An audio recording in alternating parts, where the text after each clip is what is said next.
बिस्मिल्लाहिर्रहमानिर्रहीम। जी स्टूडेंट्स, आज का जो हमारा लेक्चर है तो इसमें हमने ग्रेड 12 मैथ्स के बिगे एक्सरसाइज 8.3 में क्वेश्चन नंबर 6 सॉल्व करना है, क्योंकि इस एक्सरसाइज का लास्ट क्वेश्चन है। तो क्वेश्चन नंबर 6 वो इस तरह है कि यहाँ पे हमारे पास गिवन है कि show that perpendicular at the outer end point जो ये है कि 1/5 of the radial segment is tangent to the circle. इस क्वेश्चन का मतलब ये है कि यहाँ पे हमारे पास एक सर्कल है जो यहाँ पे मैंने ड्रा किया है। इस सर्कल के साथ हमारे पास एक रेडियल सेगमेंट भी है। रेडियल सेगमेंट मतलब यहाँ पे ये जो लाइन है, इस लाइन को कहा जाता है रेडियल सेगमेंट। मतलब जो रेडियस होता है तो उस रेडियस को हम रेडियल सेगमेंट भी कहते हैं। तो यहाँ पे ये जो रेडियल सेगमेंट है और इस रेडियल सेगमेंट के जो हमारे पास आउटर एंड पॉइंट है, मतलब ये वाला पॉइंट, ये पॉइंट इस रेडियल सेगमेंट की आउटर पॉइंट है। तो इस आउटर पॉइंट के साथ हमने यहाँ पे एक दूसरा लाइन भी ड्रा करना है, ये वाला। तो यहाँ पे हमने तो अब अगर देखा जाए तो ये जो रेडियल सेगमेंट है और यहाँ पे जो हमने ये दूसरा लाइन ड्रा कर लिया है, ये दोनों एक दूसरे के साथ यहाँ पे परपेंडिकुलर है, क्योंकि यहाँ पे हमें बताया गया है। तो अब हमने ये शो करना है कि ये जो हमारे पास ये वाला लाइन है, ये लाइन इस सर्कल की टेंजेंट लाइन है या टेंजेंट लाइन नहीं है। तो मतलब हमने यहाँ पे ये शो करना है। तो अब अगर देखा जाए तो क्वेश्चन में क्या है कि show that perpendicular at the outer end point of the radial segment. यहाँ पे ये जो लाइन है तो ये लाइन इस रेडियल सेगमेंट की जो आउटर एंड पॉइंट है उसको ये परपेंडिकुलर है। तो हमने ये परपेंडिकुलर लाइन शो करना है कि ये हमारे पास टेंजेंट लाइन है या टेंजेंट लाइन नहीं है। तो अब इसको हमने प्रूव करना है, तो इसका तरीका सीखना है। अब हमने ये शो करना है कि ये जो लाइन है तो ये लाइन इस सर्कल को टेंजेंट, इस सर्कल का टेंजेंट लाइन है या नहीं है। तो इसका जो तरीका है तो वो इस तरह है कि यहाँ पे हमने ये वाला रिजल्ट यूज़ करनी होगी कि m1 multiply m2 equal to -1। मतलब यहाँ पे हमने ये करना है कि यहाँ पे ये जो रेडियल सेगमेंट है इसकी हम स्लोप मालूम करेंगे। इसके अलावा यहाँ पे ये जो टेंजेंट लाइन है इसकी भी हम स्लोप मालूम करेंगे। फिर उन दोनों की यहाँ पे हम लास्ट में मल्टीप्लिकेशन करेंगे। अगर उसकी मल्टीप्लिकेशन से हमारे पास आंसर -1 आएगी तो फिर इसका मतलब ये होगा कि ये वाला जो लाइन है तो ये लाइन हमारे पास क्या है, टेंजेंट लाइन है। तो अब हमने ये m1 और m2 सबसे पहले मालूम करनी है। तो m1 और m2 हमने यहाँ पे ये मैंने सपोज कर लिया कि ये जो रेडियल सेगमेंट है इसकी जो स्लोप है तो वो हमारे पास m1 है। तो फर्स्ट मैंने ये m1 मालूम करनी है, तो यहाँ पे ये मैंने लिख दिया कि स्लोप ऑफ रेडियल सेगमेंट, और इसके लिए मैंने सपोज कर लिया m1 हमने मालूम करना है m1। और m1 के लिए यहाँ पे जो हमने फार्मूला यूज़ करनी होगी तो वो ये वाला है कि y2 माइनस y1 और divided by x2 minus x1, क्योंकि यहाँ पे हमारे पास इस लाइन की ये एक एंड पॉइंट है और ये वाला नहीं है। तो हमने फर्स्ट ये मालूम करनी है, इसी वजह से हमने ये वाला फार्मूला यूज़ करनी है। अब यहाँ पे ये एंड पॉइंट है लेकिन ये नहीं है, तो फर्स्ट हमने ये वाला एंड पॉइंट मालूम करनी है। तो इस एंड पॉइंट को मालूम करने का जो तरीका है तो वो इस तरह है कि यहाँ पे अगर देखा जाए तो ये एंड पॉइंट इस सर्कल की सेंटर है। तो इसका मतलब अगर इस सर्कल की हम सेंटर मालूम करेंगे तो इसका मतलब ये होगा कि ये सेंटर भी है इस सर्कल का, और दूसरा ये हमारे पास इस लाइन, ये जो रेडियल सेगमेंट है इसकी एंड पॉइंट भी है। तो हमने अब क्या सेंटर ऑफ सर्कल मालूम करनी है। तो यहाँ पे इसके लिए मैंने सपोज करना है ये वाला केस, मतलब ये वाला हमने यहाँ पे लिखना है कि c माइनस जी माइनस एफ, ये सेंटर हमने इस सर्कल की मालूम करनी है। अच्छा, अब यहाँ पे हमने क्या g और f की वैल्यू मालूम करनी है। तो इसके लिए हमने यहाँ पे जो सर्कल की जो जनरल फॉर्म ऑफ इक्वेशन है ये यूज़ करना है। तो यहाँ पे x की कोफिशिएंट 2g है इस जनरल फॉर्म में, और यहाँ पे जो हमारे पास गिवन है तो इसमें x की कोफिशिएंट 1 है। तो यहाँ पे बोथ साइड को हम डिवाइड करेंगे 2 से, तो इसका मतलब g कल आ जाएगी 1/2 की। अब हमने f, तो यहाँ पे जो y की कोफिशिएंट है तो वो है 2f, और यहाँ पे y की कोफिशिएंट -5 है। तो बोथ साइड को हमने डिवाइड बाय 2, तो यहाँ पे f इक्वल आ जाएगी -5/2 की। अब इन वैल्यूज़ को हमने यहाँ पे पुट करनी है, तो यहाँ पे इस तरह आ जाएगी कि c माइनस जी माइनस एफ, और यहाँ पे ये c, यहाँ पे माइनस और यहाँ पे g, तो माइनस और यहाँ पे ये प्लस है, तो मतलब यहाँ पे हमने -2 लिखना है। दूसरा पे यहाँ पे माइनस है और ये भी माइनस है, तो माइनस माइनस से प्लस, तो मतलब ये प्लस 5/2 का इक्वल। अच्छा, अब यहाँ पे ये जो सेंटर है इस सर्कल की, तो वो हमने ये मालूम कर ली। अब इसके बाद हमने स्लोप मालूम करनी है, तो स्लोप के लिए यहाँ पे ये फार्मूला यूज़ करनी है।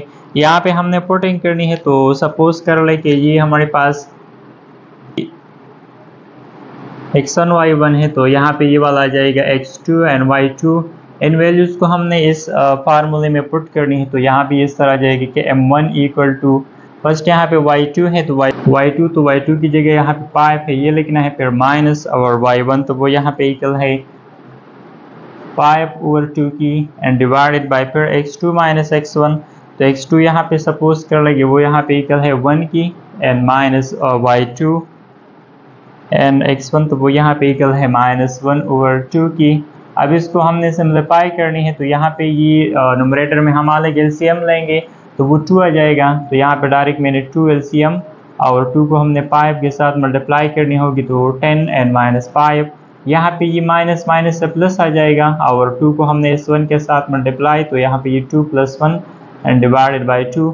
अब ये मैंने इस तरह लिखना है कि m1 इक्वल टू 10 माइनस 5 से 5/2, और यहाँ पे ये मैंने शिफ्ट भी कर लिया डायरेक्ट न्यूमरेटर में, तो यहाँ पे 2 + 1 से 3 और ये 2, और इसको मैंने रेसिप्रोकल में लिखनी होगी, तो यहाँ पे ये 2/3 आ जाएगा। अब ये 2 इस 2 के साथ कैंसिल, तो इसका मतलब जो हमारे पास रेडियल सेगमेंट है उसकी जो स्लोप है तो वो 5/3 का इक्वल आ गई। अब इसके बाद हमने ये जो टेंजेंटल लाइन है इसकी भी हमने स्लोप मालूम करनी है, तो अब इसको हम इस तरह डायरेक्ट मालूम नहीं कर सकते, क्योंकि यहाँ पे इस लाइन की ना तो ये वाला एंड पॉइंट है ना ये वाला, तो अब इसके लिए हमने इसकी इक्वेशन मालूम करनी होगी, तो यहाँ पे मैंने लिख दिया, तो यहाँ पे मैंने लिख दिया कि इक्वेशन ऑफ लाइन, इस लाइन की हमने इक्वेशन मालूम करनी है। तो अब इसको मालूम करने का जो तरीका है, तो इसके लिए हमने ये वाला फार्मूला यूज़ करना है कि x1 y1 एंड फिर प्लस इस तरह g, और इसके साथ x + x1 एंड फिर f, और इसके साथ y + y1 और लास्ट में प्लस c n = 0। यहाँ पे अब हमने ये वाला फार्मूला यूज़ करनी है और इससे हमने इस लाइन की इक्वेशन मालूम करनी होगी। तो यहाँ पे हमने फर्स्ट पुटिंग करनी है, तो पुटिंग इस तरह है कि पुट x1 है तो x1 की जगह यहाँ पे ये वाला जो पॉइंट है तो वह 1 का इक्वल, और y1 तो वो यहाँ पे इक्वल है 5 की। फिर यहाँ पे g, तो g हमने यहाँ पे मालूम किया था, वो यहाँ पे इक्वल आई थी ये वाला +1/2, तो g की जगह हम पुट करेंगे 1/2, और दूसरा है f, तो f यहाँ पे इक्वल आया था ये वाला -5/2 की, एंड तीसरा फिर c की जगह भी हम यहाँ पे पुटिंग करेंगे, तो c हमने यहाँ पे ये जो हमारे पास सर्कल इक्वेशन है इसमें जो कांस्टेंट टर्म तो वो -2 का इक्वल, तो अब ये -2, तो अब इन वैल्यूज़ को हमने इस इक्वेशन में पुट करनी है, तो यहाँ पे इस तरह जाएगी कि x को इस तरह वापस लिखनी है, x1 तो वो यहाँ पे इक्वल है 1 की, फिर प्लस y लिखना है, y1 तो y1 की जगह हमने लिखना है 5, और प्लस g, तो g की जगह हम लिखेंगे 1/2, और यहाँ पे ये x एंड प्लस x1, तो x1 की जगह 1। अब यहाँ पे ये f है तो f की जगह हमने लिखना है -5/2, और इसके साथ मल्टीप्लिकेशन में यहाँ पे लिखना है y + y1, तो y1 की जगह 5 लिखना है, और लास्ट में यहाँ पे c, तो c यहाँ पे इक्वल है -2 की। अच्छा, अब यहाँ पे ये हमारे पास x आ जाएगा, ये वाला 5y, ये 1/2 एन x + 1, यहाँ पे प्लस माइनस से -5/2 एन इसके साथ ये y + 5 मल्टीप्लिकेशन में यहाँ पे प्लस माइनस से -2। अब यहाँ पे ये जो प्रोडक्शन फॉर्म इसमें भी है और इस टर्म में भी है, तो ये हमने यहाँ से ख़त्म करनी है, तो इसका जो तरीका है तो वो इस तरह है कि यहाँ पे हमने हर एक टर्म को 2 से मल्टीप्लाई करनी होगी, तो यहाँ पे इस तरह जाएगी कि 2 × x, यहाँ पे 2 अगर हम 5 के साथ मल्टीप्लाई करेंगे तो ये 10y, और यहाँ पे ये मैं इस तरह लिखूँगा कि 2 एंड मल्टीप्लाई 1/2, और इसके साथ ये x + 1, यहाँ पे भी -2 एंड इसके साथ मल्टीप्लिकेशन में 5/2 और y + 5 एंड, और यहाँ पे अगर इसके साथ मैं 2 मल्टीप्लाई करूँगा तो उससे आ जाएगा 4, और यहाँ पे 0 × 2 से अगेन 0, यहाँ पे ये इस तरह आ जाएगी कि 2x + 10y, यहाँ पे ये 2 इस 2 के साथ कैंसिल, यहाँ पे रह जाएगा x + 1, यहाँ पे 2 इस 2 के साथ कैंसिल, और यहाँ पे रह जाएगा -5। उस -5 को हमने फर्स्ट इस y से मल्टीप्लाई करनी होगी, तो ये -5y, फिर ये माइनस प्लस से माइनस, और यहाँ पे 5 मल्टीप्लाई 5 से 25, तो ये -25 और -4 n इक्वल टू 0। 5y, तो ये अगर हम माइनस करेंगे तो इससे आ जाएगा 5y। यहाँ पे ये +1 और ये वाला -24, यहाँ पे ये यहाँ पे अगर इन दोनों की हम एडिशन करेंगे तो इससे आ जाएगा -29, और यहाँ पे +1 है तो -29 एंड +1 से आ जाएगा -28 और इक्वल टू 0। अब यहाँ पे ये हमने इस तरह लिखना है कि 5y को मैंने इस तरह वापस लिख दिया, और ये जो 3x है तो इसको मैंने शिफ्ट कर लिया राइट साइड पे, तो ये -3x, और यहाँ पे ये +28, क्योंकि यहाँ पे हमने स्लोप मालूम करनी है। अब इसमें हमने ये वाला केस यूज़ करनी है कि y equal mx plus c, मतलब यहाँ पे ये जो इक्वेशन है ये वाला, इसको फर्स्ट हम इस फॉर्म में लिखेंगे। तो यहाँ पे इसको हमने सॉल्व करना है y के लिए, तो बोथ साइड को हम 5 से डिवाइड करेंगे, तो यहाँ पे इस तरह जाएगी कि -3 ओवर 5x एंड +28 ओवर 5।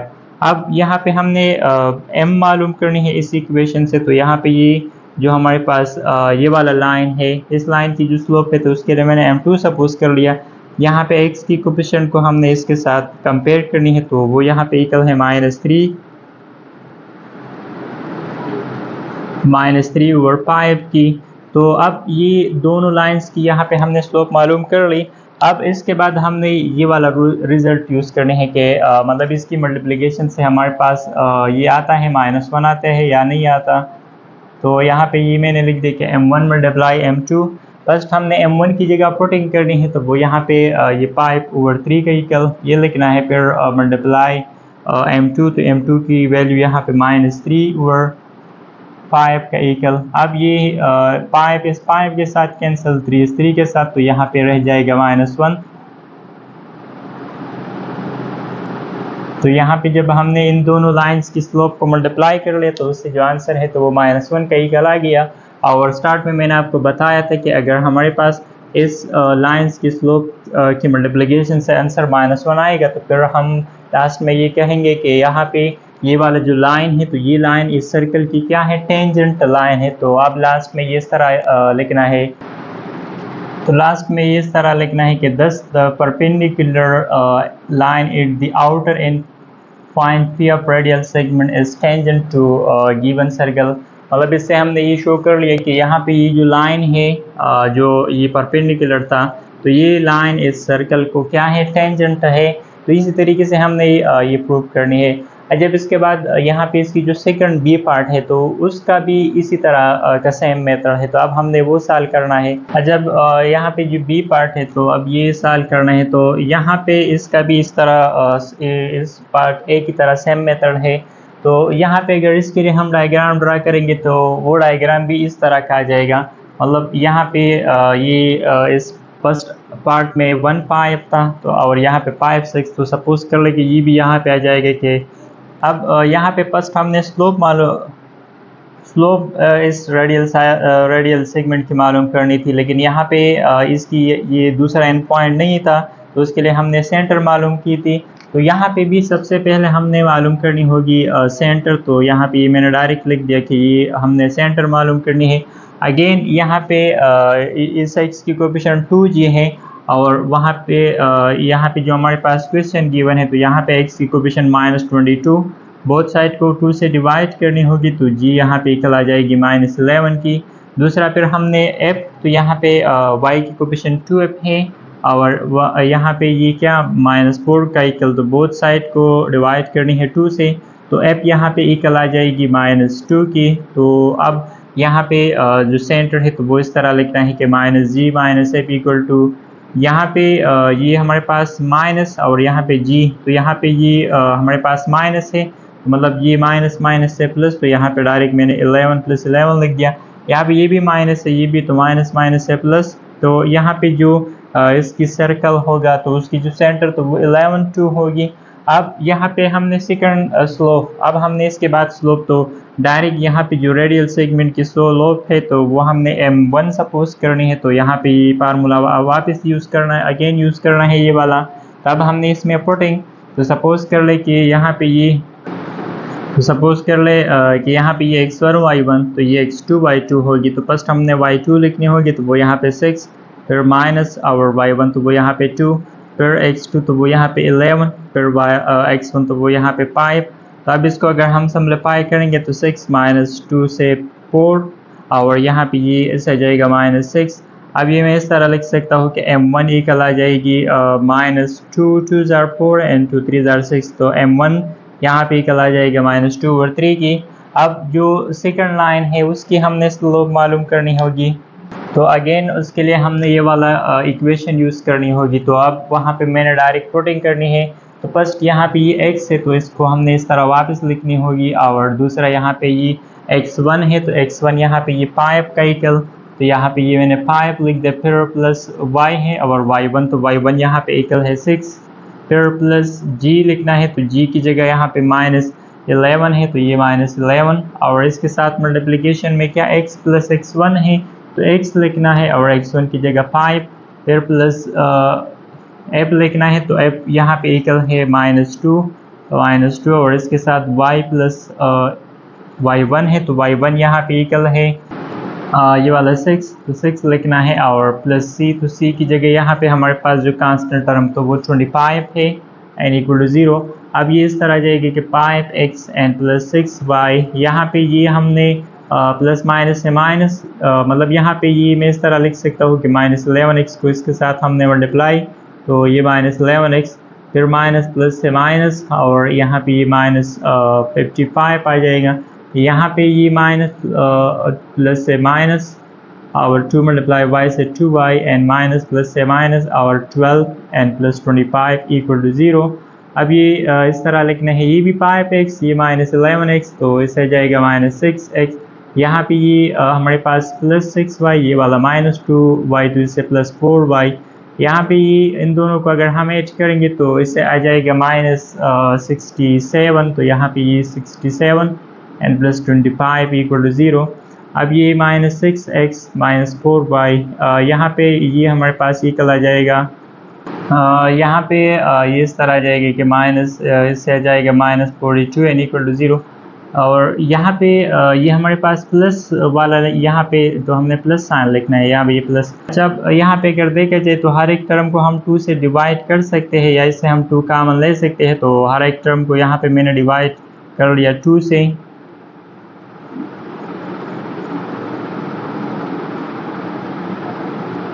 अब यहाँ पे ये आ जाएगा -3x, यहाँ पे ये plus 2y and -21 equal to 0। Again इसको हम y के लिए सॉल्व करेंगे तो यहाँ पे इस तरह आ जाएगी कि 2y, इसको मैंने राइट साइड पे शिफ्ट करनी होगी, तो ये प्लस 3x, ये प्लस 21। अब यहाँ पे बोथ साइड को 2 से डिवाइड करनी है, तो यहाँ पे ये 3/2x एंड प्लस 21/2। अब अगेन यहाँ पे इस इक्वेशन को हमने इस इक्वेशन के साथ कंपेयर, तो यहाँ पे इस इक्वेशन m और यहाँ पे ये 3/2, तो यहाँ पे ये जो हमारे पास सेकंड लाइन है इसकी जो स्लोप है तो वो हमने m2 और वो यहाँ पे 3/2 का इक्वल। अगेन हमने ये m1 मल्टीप्लाई m2 ये यूज़ करनी है, तो फर्स्ट हमने यहाँ पे m1 वो यहाँ पे ये -2/3 का इक्वल ये लिखना है, फिर मल्टीप्लाई फिर m2, तो m2 वो ये वाला 3/2 का इक्वल। तो यहाँ पे अगर इसको हम सिम्प्लीफाई करेंगे तो यहाँ पे ये इस तरह आ जाएगी कि 3 के साथ 2 के साथ यहाँ पे आ जाएगा -1। तो अगेन यहाँ पे इन दोनों लाइंस की जो स्लोप है तो उसकी मल्टीप्लिकेशन से भी हमारे पास आंसर -1 का इक्वल। तो अगेन इसके बाद आप स्टूडेंट्स ने ये लास्ट में लिखना होगा। तो इस तरह हमने ये वाला क्वेश्चन सॉल्व करनी है।